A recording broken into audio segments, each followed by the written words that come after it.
নমস্কাৰ।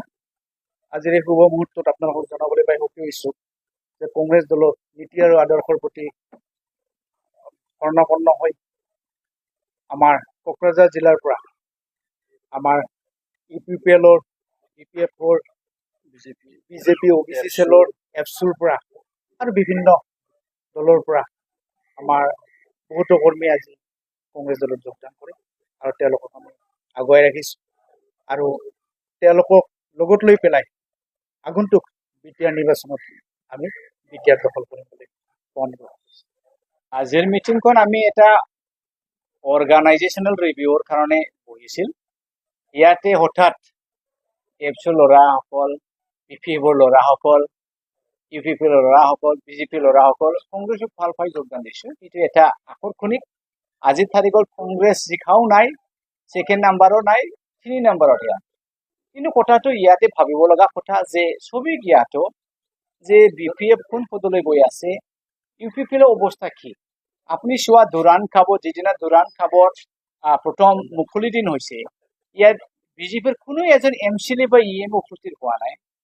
হিমন্ত ডাঙৰীয়া আহিব লাগিছিল, CM ডাঙৰীয়া অহা নাই, দ্ৰৌপদী মুৰ্মু ডাঙৰীয়া আহিব লাগিছিল, অহা নাই।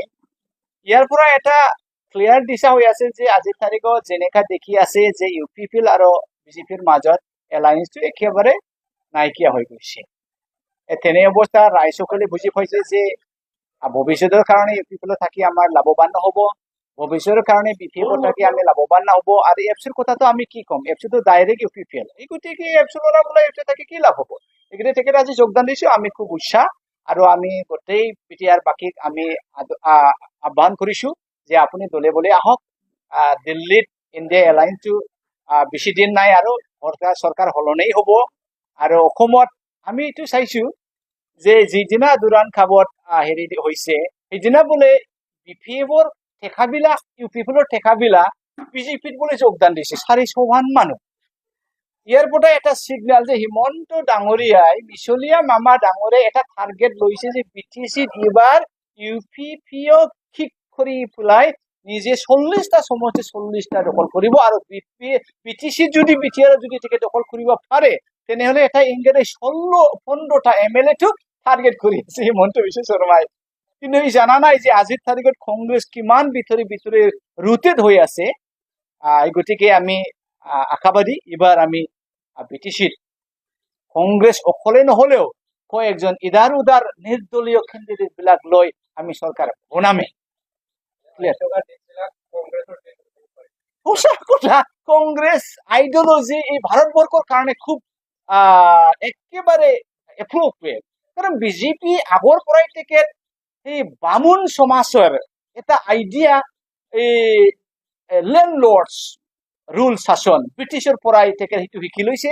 সেই গতিকে আজিৰ তাৰিখত দৰিদ্ৰসকলে বেছি দৰিদ্ৰ হৈ আছে, মিডিল ক্লাছ হৈ থকা নাই, তেখেত দৰিদ্ৰ হৈ গৈছে। খালি ওপৰ শ্ৰেণীৰ মানুহবিলাক ওপৰ শ্ৰেণীৰ সুবিধাটো পাই আছে। সেই গতিকে BJP আমাৰ দেশৰ কাৰণে ভাল নহয়, অসমৰ কাৰণে ভাল নহয় আৰু BTCৰ কাৰণে ডাবল ভাল নহয়। সেই গতিকে BTC বাকী আগন্তুক দিনত ৰাইজসকলে দলে বলে আহি আজি যেনেকা যোগদান দিছে এনেকা যোগদানটো আপুনি আৰু চাবলৈ পাব।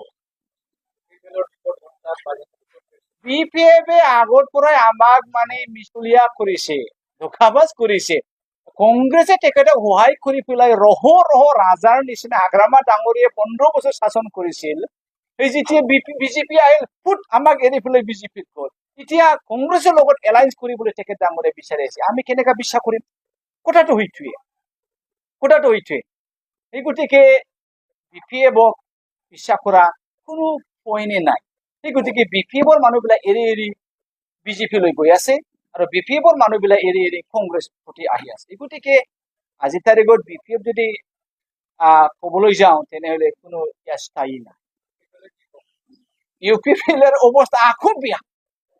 এতিয়া যদি BJP-য়ে তেখেতক এৰি দিলে, সেই দুৰাণ খাবৰ পৰা ক্লিয়াৰ হৈ গ'ল যে BJP is abandoning UPPL. Now UPPL না BJP-ৰ লগত থাকিব পাৰো না কংগ্ৰেছৰ লগত আহিব পাৰে।